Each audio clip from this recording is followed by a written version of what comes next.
Third आरो fourth ग्रेडनि थाखाय साख्रियाव थिसननो होननानैबो बिथांमोना खोथा होदोंमोन। बिथांमोननिसिमबो आंनि अननाय आरो सिबिनायखौ बावहरग्रोनाय जाबाय। जोंनि गासैबो मुंख्लं एनडिएफबिनि न'खरनि जानाय। दा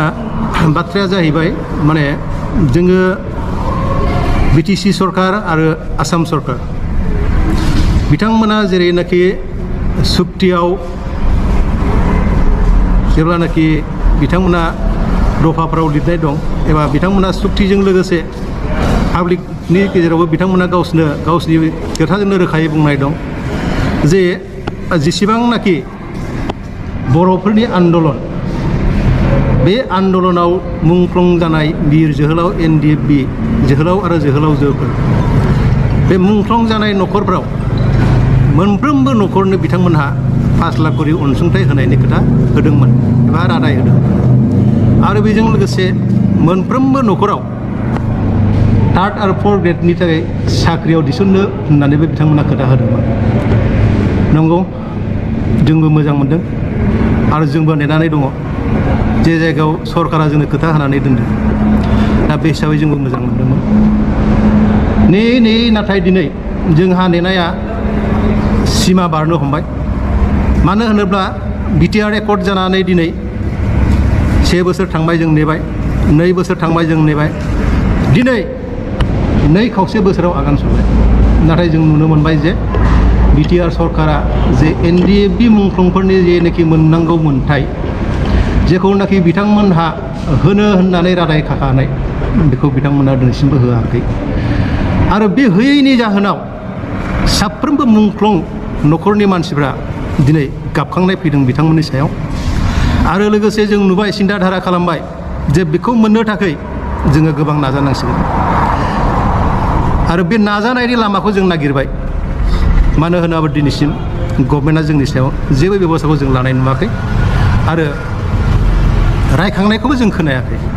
मोनफ्रोमबो ससियेल मिडियायाव जोङो नुवाखै जे थैनाय एनडिएफबि न'खरनो जोङो उमुक थारिखनिफ्राय होसिगोन, 5 लाख थाखा अनसुंथाइखौ जों होसिगोन बा साख्रिखौ जों होसिगोन, बेफोरबायदि बुंनाय बाथ्राफोरखौ जों दिनैसिम खोनानो मोनाखै। दा बे असिलायैनो जोङो जोबोद दुखु मोनखांनानै मोनसे राफोद गसाइगाव डिस्ट्रिक्ट मुंख्लं एनडिएफबिनि जानानै मोनसे इउनियन दादों। आरो बे इउनियननि थ्रुयै जोङो दिनै बे खामानिफोरखौ मोनफानि उनाव मोनफा जोङो मावनो थाखाय आखायाव लादों। बे हिसाबै जोङो प्रथमावनो दिनैसिमाव 4 जों मिटिं खुंबाय आरो 4 मिटिं खुंनायनि गेजेरजों जोङो गिबियाव जोङो एसडिअ सिभिलनि दारै गसाइगाव सिभिल एसडिअ मेडामनि थ्रुयै जोङो आसाम सरकार आरो बिटिआर सरकार प्रमद बर' सारनिसिम जोङो मोनसे जोंनि जेनाखि मोन्थाय बे मोन्थायनि डिमान्डखौ जोङो प्रेस मिट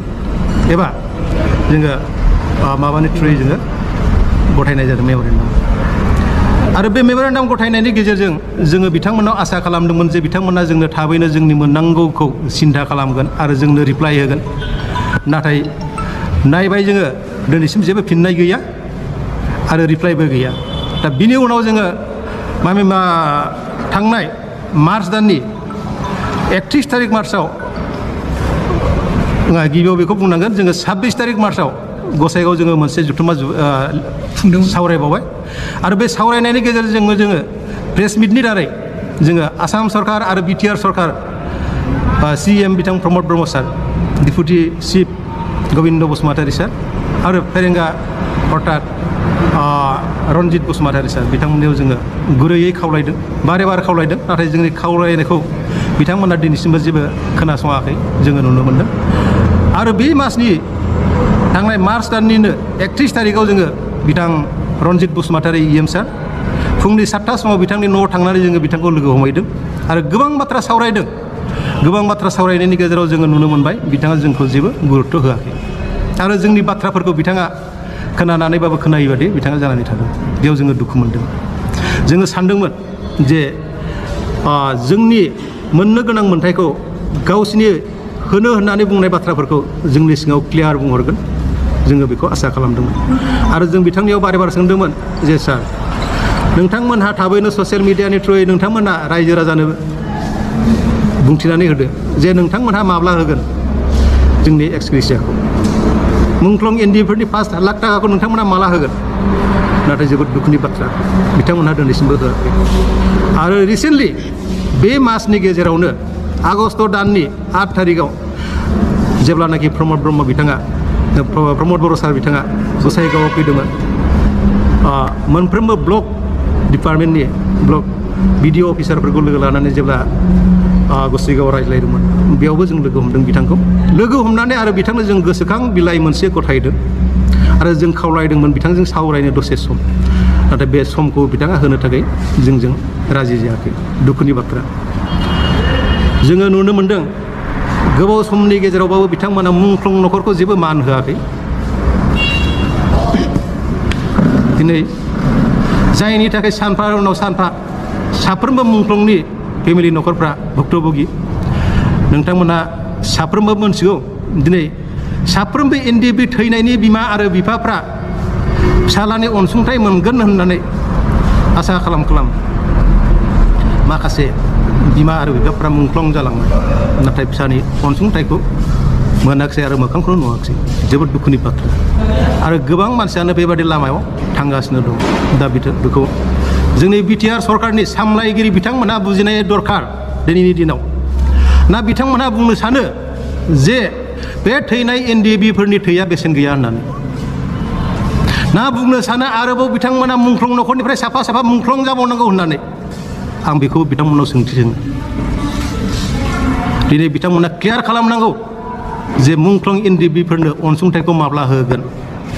आरो साख्रिखौ माब्ला होगोन आं आसा खालामदों दिनैनि बे प्रेस मिटनि गेजेरजों जे बिथांमोना मैया थांनाय 21 थारिख आरो फैगौ 28 थारिखआव मोनसे 4 आरो 3 ग्रेडनि इन्टारभिउ लागोन आं आसा खालामदों बे इन्टारभिउनि गेजेरजों जे मुंख्लं न'खरफोरनि जेसेबांनाखि फेमिलिनिफ्राय इन्टारभिउ होदों केन्डिडेट दङ बे मुंख्लं न'खरनि केन्डिडेटफोरखौ हायोब्ला बिथांमोना दानिफ्राय सोनायनि बेबस्थाखौ लानांगौ होननानै आङो बे प्रेस मिटनि गेजेरजों गुरैयै खावलायदों बिथांमोननाव आरो जुदि बिथांमोना बेखौ होनानै जुदि जोंनि गेजेराव साफ्रोमबो रायजो राजानि गेजेराव जुदि देखायनो हायोबा जों बिथांमोनखौ सेलुट खालामगोन आरो बिथांमोनखौ जों अरायसम सापर्ट खालामगोन जे बिथांमोननि बुंनाय बाथ्राया सैथो नाथाय समनि गेजेराव जुदि बिथांमोनहा गावसिनि होनाय प्रतिश्रुतिखौ जुदि पालन खालामाब्ला रैखा खालामाब्ला जोङो आरो बेयाव जोंहा साननो गोनां बाथ्रा गोबां दंबावो जों दिनै जेरै गोदोनि गेजेरजों जोङो मेल मिटिं लिंनायनि गेजेरजों जों प्रेस मिटनि गेजेरजों बिथांमोनखौ खावलायबाय थादों नाथाय जोङो उनाव बिनि अनगायै जोङो गणतान्त्रिक आन्दलनबो खालामनो गोनां जाहैनो हागौ होननानै आं दिनैनि बे प्रेस मिटनि गेजेरजों नोंथांमोननि सिगाङाव बुंफोरथि बुंनाय जायो आं आसा खालामदों आं आरो इसेबां खोथाखौ बुंनो सानाखै जे बिथांमोनहा बिटिसिनि CM Pramod Boro' sir deputy Gobinda Basumatary sir आरो जोंनि forest minister forest EM mister Ranjit Basumatary sir बिथांमोना थाबैनो गावसोरनि एनडिएफबिनि वार्कारखा गावसोरनि एनडिएफबिनि दैदेनगिरिखा बे हिसाबै थैनाय एनडिएफबिफोर आरो गोथाङै थानाय एनडिएफबिफोरनि